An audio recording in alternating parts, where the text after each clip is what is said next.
Il y a tellement d'infos que je m'y perds. Je trouve que c'est difficile d'y voir clair quand même. Souvent, je trouve que tout est trop superficiel. Je pense qu'il y a trop d'infos et... C'est très angoissant. La première, J'ai besoin de repères.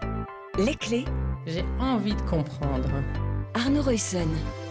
Bonjour à toutes, bonjour à tous et bienvenue dans Les Clés. Aujourd'hui, on s'intéresse au phénomène Taylor Swift, la chanteuse américaine, star planétaire qui a annoncé il y a quelques jours qu'elle voterait pour Kamala Harris lors de la prochaine présidentielle. Une annonce qui, selon de nombreux commentateurs, pourrait peser dans la campagne. Alors comment expliquer que Taylor Swift pèse à ce point? Comment est-elle devenue l'une des stars les plus influentes du monde?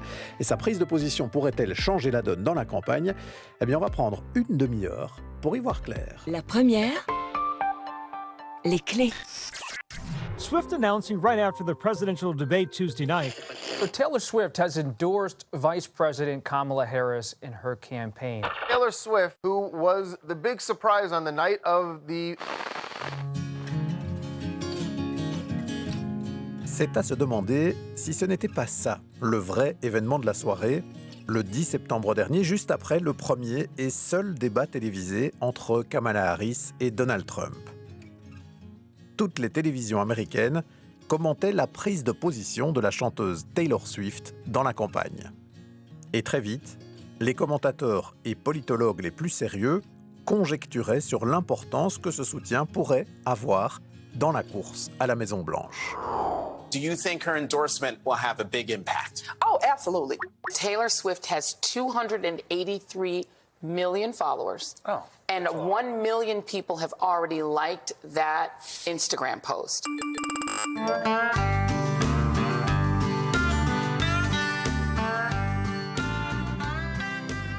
Mais comment expliquer cela? Que la vie d'une chanteuse pop, si populaire soit-elle, puisse à ce point compter dans une campagne présidentielle aux États-Unis.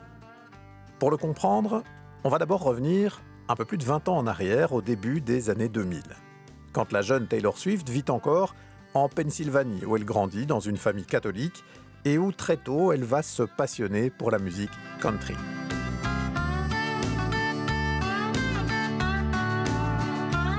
Taylor Swift sait ce qu'elle veut et elle a de la suite dans les idées. À seulement 12 ans, elle chante l'hymne national américain devant plus de 20 000 personnes avant un match des Sixers de Philadelphie.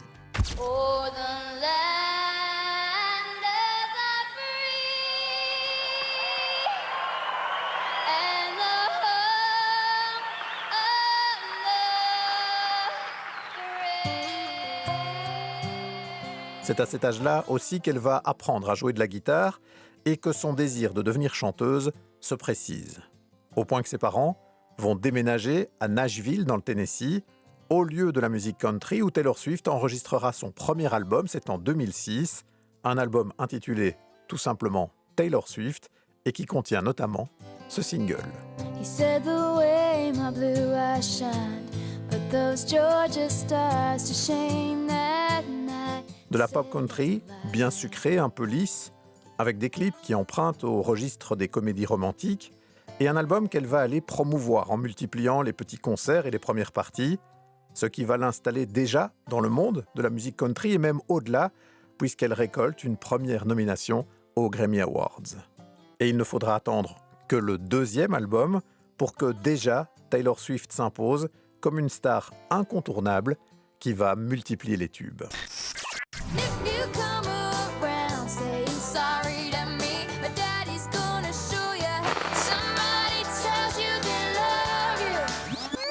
Avec un style d'ailleurs qui évolue au fil du temps.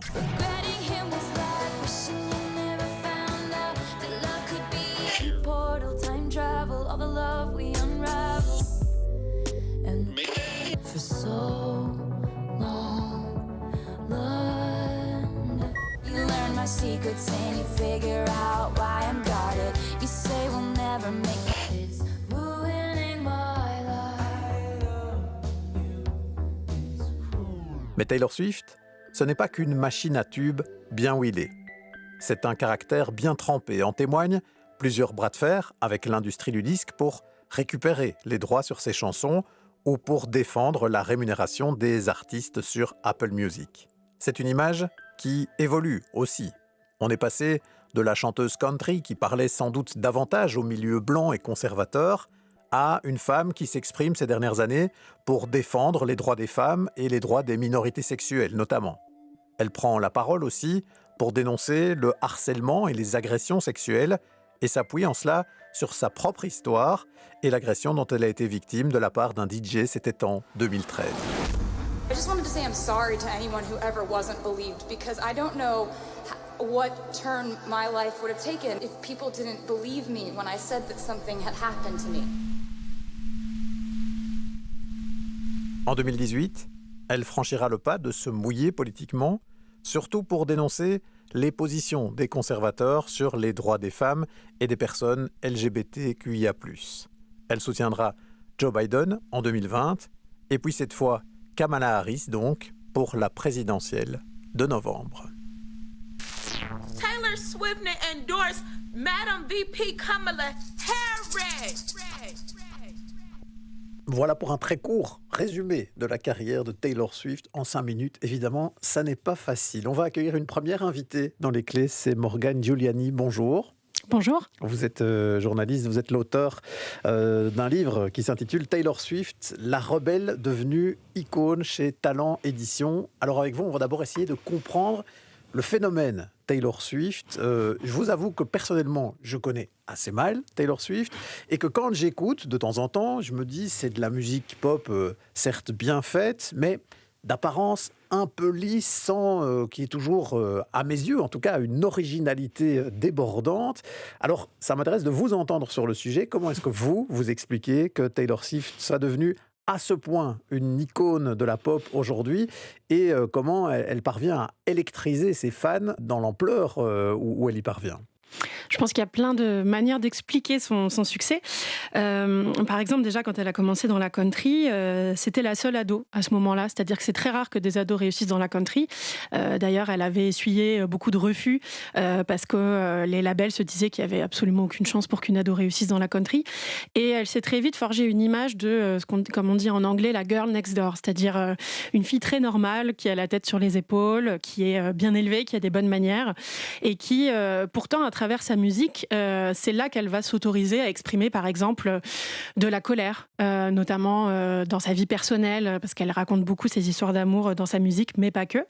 Et puis, elle a su, en fait, vraiment continuer à cultiver cette image de fille très approchable. Elle a su nouer un lien très particulier avec ses fans. Par exemple, à ses débuts, elle prenait le temps d'aller les rencontrer avant ses concerts, après ses concerts, voire même d'organiser, en fait, des petites fêtes pour des fans triés sur le volet après un concert, ou ensuite par exemple de les inviter, pareil aussi pour des fans triés sur le volet, à venir écouter ses albums en avant-première. C'est quelqu'un qui a eu pendant longtemps aussi une utilisation des réseaux sociaux vraiment à l'image de sa génération, c'est-à-dire les millennials. Donc elle utilisait les réseaux sociaux pour mettre des photos de ses chats, par exemple, parler avec des amis, mais aussi à nouveau entretenir ce lien avec ses fans. Donc elle donne vraiment l'impression que oui, c'est une chanteuse, c'est une star, mais au fond, elle nous paraît normale, c'est-à-dire qu'on a beaucoup plus l'impression qu'elle est approchable comparée à, par exemple, Lady Gaga ou Beyoncé, pour donner un ordre d'idée. Et puis, c'est quelqu'un qui a toujours défendu son envie d'être gentille, de faire du bien autour d'elle, et ça a fini par se traduire dans son investissement de plus en plus fort dans les enjeux politiques à partir de 2018. Pour elle, c'était dans cette continuité-là, c'est-à-dire, comme elle le dit, d'être du bon côté de l'histoire. Et ce qui plaît chez ses fans, je pense, c'est qu'elle se retrouve beaucoup dans cette pop star qui, finalement, pour moi, a vraiment créé son propre moule de pop star, c'est-à-dire qu'elle s'est pas marketée par l'hypersexualisation. Non pas qu'il y ait un problème avec ça de base, mais je pense que c'est justement ça qui l'a permise de se montrer comme à part des autres. C'est que quand elle avait 16-17 ans et même après, c'était pas son but à travers sa musique, c'était vraiment de traiter sa musique comme un journal intime. Et elle a de grandes qualités d'autrice, notamment de parolière, parce que ça, c'est aussi ça qui fait sa spécificité, c'est qu'elle écrit elle-même ses chansons, ce qui est très rare dans la pop. Et elle a un talent indéniable d'écriture de chansons, mais c'est vrai que pour ça, il faut aussi s'y connaître un petit peu en anglais pour pouvoir l'apprécier. Donc je pense que ça peut aussi malheureusement constituer un obstacle pour pas mal de personnes.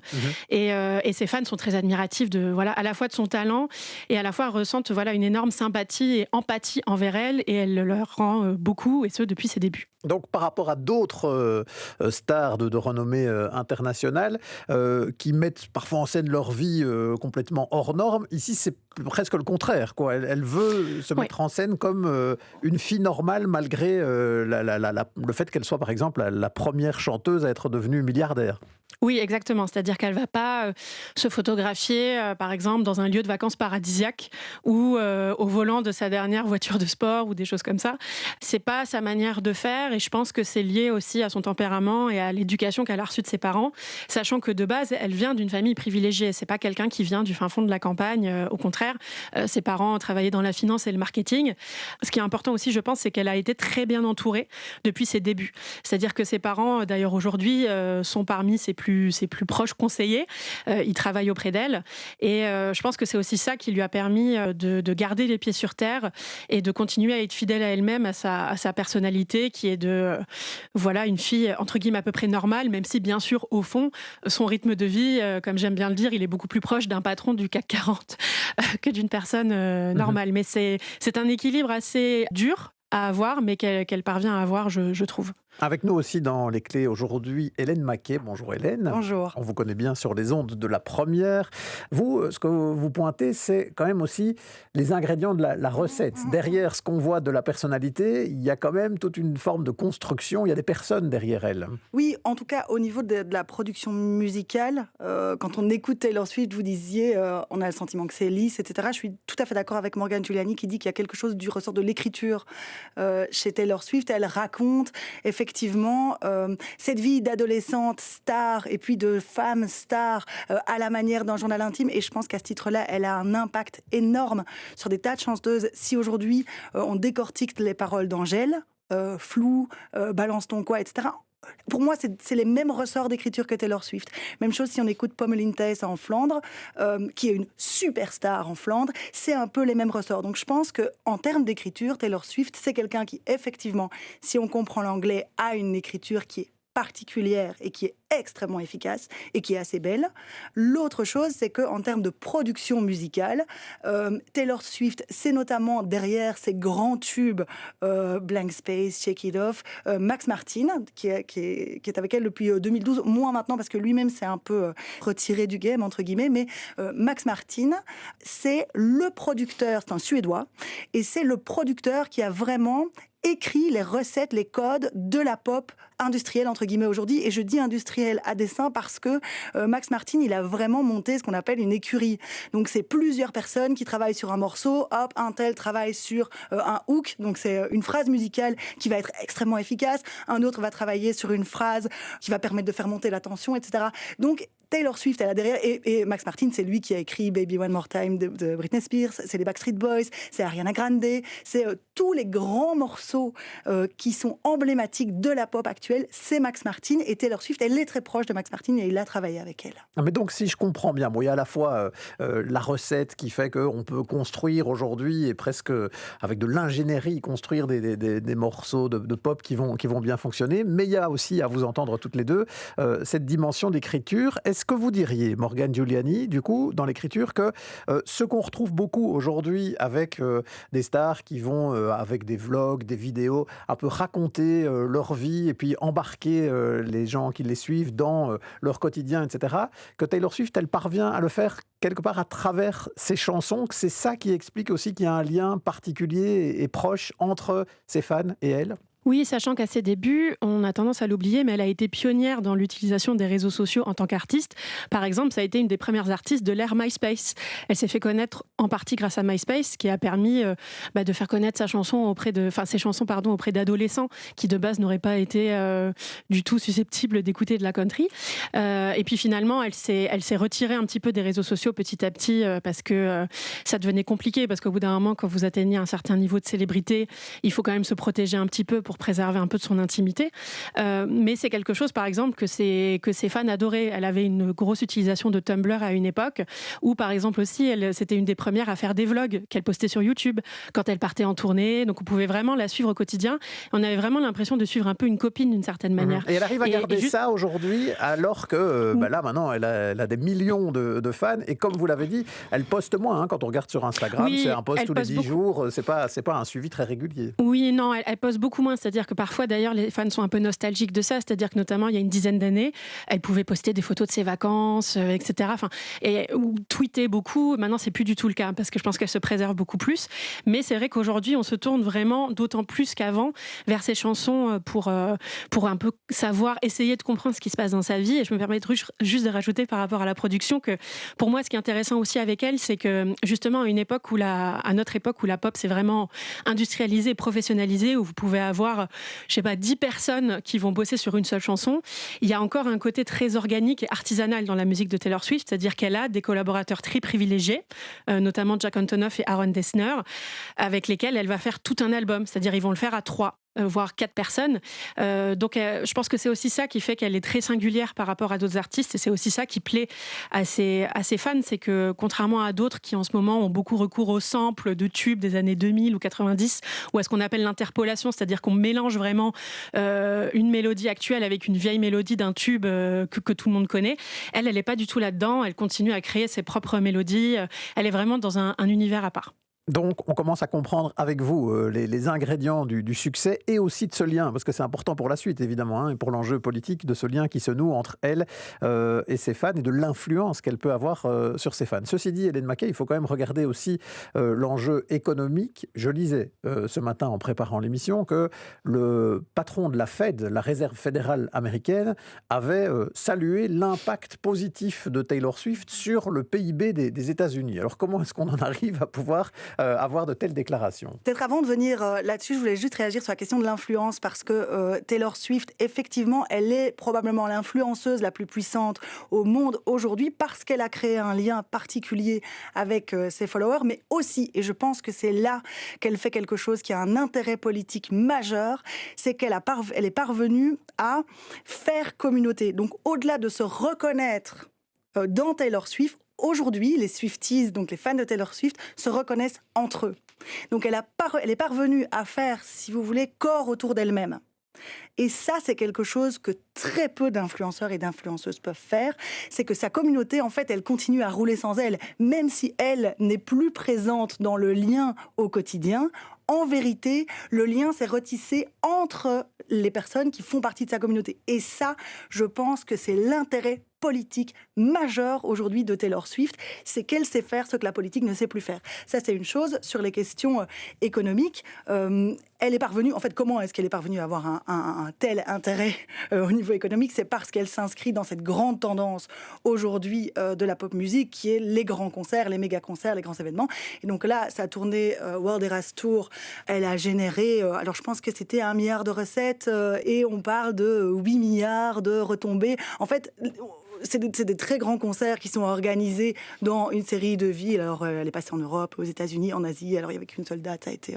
Et on vient de tellement loin qu'il faut un transport, un hôtel, etc. Je pense qu'en moyenne, on compte qu'une personne qui va voir un concert de Taylor Swift dépense en moyenne 1500 $ ou euros. Ça, je ne suis plus très sûre. Mais c'est comme ça, en fait, qu'elle génère tellement de revenus.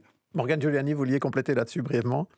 Oui, effectivement, c'est que en fait ça a été très compliqué d'obtenir des places pour ce Eras Tour parce qu'il y avait une demande phénoménale. En fait, parce que sa popularité, et ça qui est dingue, c'est qu'elle a encore plus explosé ces toutes dernières années. Et c'est là aussi que j'aime bien dire d'elle qu'elle est une anomalie dans l'industrie de la musique, parce qu'en général, quand vous êtes une pop star, votre plus gros succès, vous le connaissez au début de votre carrière, et ensuite ça commence à descendre et se stabiliser plus ou moins. Et elle, finalement, malgré bien sûr des aléas, notamment à cause de polémiques autour de Kanye West en 2016-2017, sa carrière, elle n'a fait que monter. Donc c'est complètement anormal. Et c'est comme ça qu'elle se retrouve aujourd'hui avec cette tournée concept qui essaye de revenir sur tous ses albums, parce qu'elle voulait un peu faire plaisir à ses nouveaux fans qui sont arrivés ces dernières années, pour un peu leur faire rattraper, par exemple, les précédentes tournées qu'ils ont pu louper parce qu'à l'époque, ils ne l'écoutaient pas. Et ça donne, comme vous le dites très bien, des concerts absolument faramineux qui durent 3h30 quand même. Mais on est servi. C'est des spectacles incroyables où il y a énormément de changements de costumes, où il y a énormément de chorégraphie, de danseurs. Elle parle aussi beaucoup au public. Et comme c'était difficile d'avoir des places, certaines personnes se sont retrouvées à en obtenir à l'étranger. Donc du coup, il faut se déplacer, il faut prendre l'avion, il faut prendre l'hôtel, etc. Et ces fans sont prêts à le faire pour elle. Et c'est vrai que, comme vous le dites, c'est une communauté très très forte nouée autour d'elle. Par exemple, même là, au niveau de la politique, il y a des Swifties, parce que c'est comme ça qu'on les appelle, des fans de Taylor Swift, qui se sont organisés tout seuls pour rassembler de l'argent pour Kamala Harris. Je crois qu'ils ont réussi déjà à lever autour de $130,000, quelque chose comme ça. Et ils l'ont fait sans elle, effectivement. Et c'est effectivement une communauté qui se réunit à la fois, bien sûr, autour de, bien sûr, l'amour de la musique de Taylor Swift, mais également des valeurs qu'elle promeut, qui sont des valeurs progressistes, féministes, antiracistes, pro-LGBT, etc. Bon, alors on va en venir maintenant à ce qui était le point de départ de notre émission, à savoir son soutien exprimé ces derniers jours à Kamala Harris dans le cadre de la présidentielle. On va voir avec vous, Sarah Pousset, comment elle s'est exprimée, parce que c'était pas n'importe comment, sur Instagram pour manifester ce soutien. Ben oui, elle soutient Kamala, mais elle l'a fait quand même de façon assez subtile, c'est-à-dire qu'elle n'encourage pas explicitement sa communauté à voter pour Kamala Harris, mais elle préfère plutôt leur expliquer qu'elle a fait son choix et que c'est maintenant à eux de faire le leur.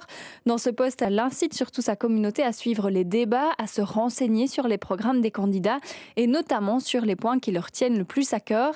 Elle décrit par exemple Kamala Harris comme une guerrière qui pourra défendre les causes auxquelles elle croit, comme la défense des droits des femmes, de l'avortement ou des droits des personnes LGBTQIA+. Taylor Swift rappelle aussi aux primo-votants qu'il faut s'enregistrer pour voter et que c'est plus facile de voter anticipativement. Dans ce post Instagram, déjà liké quand même par plus de 11 millions de personnes, elle évoque aussi une image, celle repartagée sur X par Donald Trump, où on voit Taylor Swift habillée en oncle Sam qui appelle à voter pour le candidat républicain. Cela a vraiment réveillé mes craintes concernant l'intelligence artificielle, écrit-elle. Le moyen le plus simple de lutter contre la désinformation est de dire la vérité. Et c'est donc pour cela qu'elle veut partager ses opinions politiques. Voilà, mais cette publication, Sarah, n'est pas qu'une réaction sur les réseaux sociaux. On sait que le timing de la publication a été minutieusement choisi. Oui, clairement, c'est un coup de com' bien plus maîtrisé que ce qu'elle ne laisse paraître. Comme pour Joe Biden aux dernières élections, elle s'exprime juste après le débat présidentiel, quand l'attention médiatique est à son comble. D'ailleurs, dès la fin du débat, Kamala Harris quitte le plateau sur une chanson de Taylor Swift et son site de campagne lance la vente de bracelets de l'amitié, l'un des emblèmes des Swifties, les fans de Taylor Swift. On peut imaginer que tout cela n'a pas été organisé en seulement 2 jours. Et puis sur ce fameux post Instagram, Taylor Swift est photographiée avec son chat et elle signe Taylor Swift Childless Cat Lady. Et ça, c'est un petit commentaire piquant en référence aux nombreuses attaques de J.D. Vance, le colistier de Donald Trump, qui a attaqué à plusieurs reprises l'équipe démocrate avec des commentaires misogynes, notamment sur les femmes sans enfants. Alors, Morgane Giuliani, votre avis maintenant, est-ce que la façon dont Taylor Swift s'exprime là dans la campagne, ça peut changer la donne? Est-ce que je veux dire que est-ce que le lien qu'elle entretient avec ses fans est tellement fort que ça puisse avoir une influence aussi sur le choix qu'ils vont poser pour les prochaines élections? Oui, ça peut avoir une influence, même si bien sûr c'est très compliqué de le mesurer en amont et même de pouvoir le vérifier par la suite. Mais notamment, un des gros enjeux aux États-Unis, c'est que les jeunes votent très peu. C'est un des pays dans le monde, un des pays développés, on va dire entre guillemets, où il y a le moins de jeunes qui vont voter. C'est-à-dire qu'en 2022, les moins de 29 ans ont été seulement 25,5% à aller voter à la présidentielle. Donc c'est vraiment rien du tout. Et donc une star comme Taylor Swift, qui forcément parle aux millennials, mais parle aussi aux Gen Z, c'est pour ça qu'elle les encourage beaucoup à s'inscrire pour aller voter. Parce qu'aux États-Unis, la manière dont on explique aussi cette forme d'absentéisme des jeunes, ça peut être en partie parce qu'il y a une forme d'apathie envers la politique, mais ça peut être aussi parce qu'il y a une peur face à... Parce qu'aux États-Unis, on dit que c'est très compliqué d'aller voter, de s'enregistrer, etc. Et ça, c'est quelque chose, elle essaye de faire de la pédagogie là-dessus en disant ça prend vraiment 3 clics de vous inscrire en ligne. Ensuite, essayez de voter de manière anticipée, c'est beaucoup plus simple que de faire la queue pendant des heures, etc. Donc elle essaye vraiment de motiver les jeunes en leur disant vraiment, ça en vaut la peine et ça ne va pas être si compliqué que ce que vous craignez. Donc là-dessus, elle peut jouer. Et c'est ça notamment qui a rendu les républicains fous de rage, parce que eux, pour le coup, qui se reposent plutôt sur le vote des populations plus âgées et qui elle-même se mobilise beaucoup plus pour aller voter. Espérer qu'elle n'en vienne pas à soutenir explicitement Kamala Harris, qui d'ailleurs on le voit, est soutenue par beaucoup de femmes avec un profil un peu similaire à celui de Taylor Swift, c'est-à-dire des femmes millennials qui sont dans leur trentaine et qui, en général, voilà, pareil, ont une vision assez progressiste. Et là-dessus, elle peut avoir une influence, c'est clair. Et à nouveau, comme je l'ai dit tout à l'heure, on voit qu'il y a des Swifties qui s'organisent d'eux-mêmes, sans aucun lien avec Taylor Swift, pour soutenir Kamala Harris. Oui, elle a lancé quelque chose et maintenant ça va continuer à être développé sans doute par les Swifties, par ses fans. Hélène Maquet, c'est intéressant quand même cet élément qu'on vient de mentionner ici. Elle ne se contente pas de dire pour qui elle va voter. Il y a aussi cette idée de politiser pratiquement les jeunes, en particulier les jeunes femmes, jusqu'à leur expliquer comment aller s'inscrire. Donc, elle a quelque part conscience aussi de l'impact qu'elle peut avoir aussi dans la politisation des jeunes aux États-Unis. Oui, probablement. C'est intéressant de voir dans cette question, est-ce que Taylor Swift va vraiment peser sur l'élection ? La manière dont on en parle médiatiquement depuis 2018, donc depuis le moment où elle s'est prononcée pour une première fois, c'est par des métriques. La première fois, elle a appelé à aller sur cette plateforme 35 000 personnes, plus 23%. Aujourd'hui, on dit 337 000 personnes sont allées se connecter. On dit rebond du PIB américain, c'est autant. En fait, on raconte l'impact de Taylor Swift par les métriques. Et d'ailleurs, elle est un produit de métriques, en fait. Elle est un produit du streaming, etc. Je crois que c'est une histoire facile à raconter. C'est un récit. Et on a besoin de récits politiques. Est-ce qu'à terme, elle va avoir un véritable impact ? Je pense que c'est impossible de le dire à l'heure actuelle, même si je dirais que probablement de plus en plus quand on voit comment l'actualité évolue.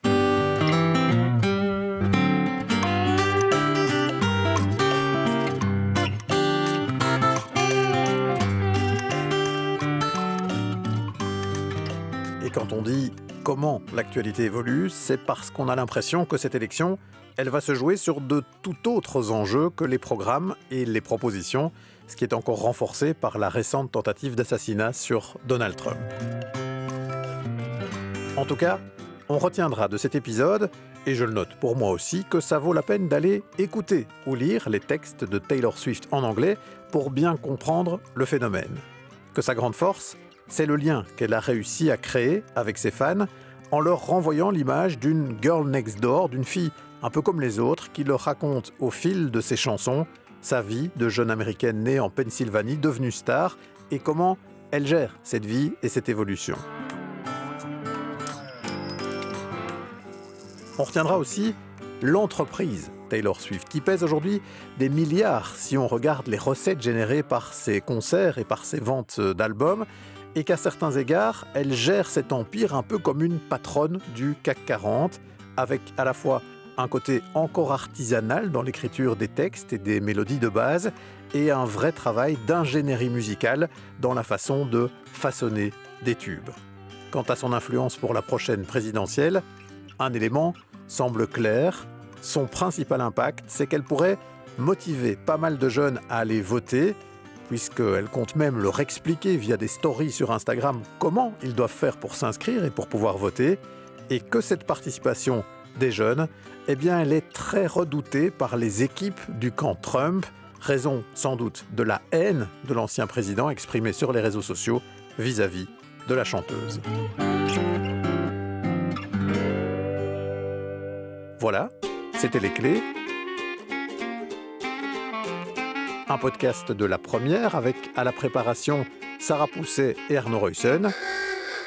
À la réalisation sonore de cet épisode musical, il y avait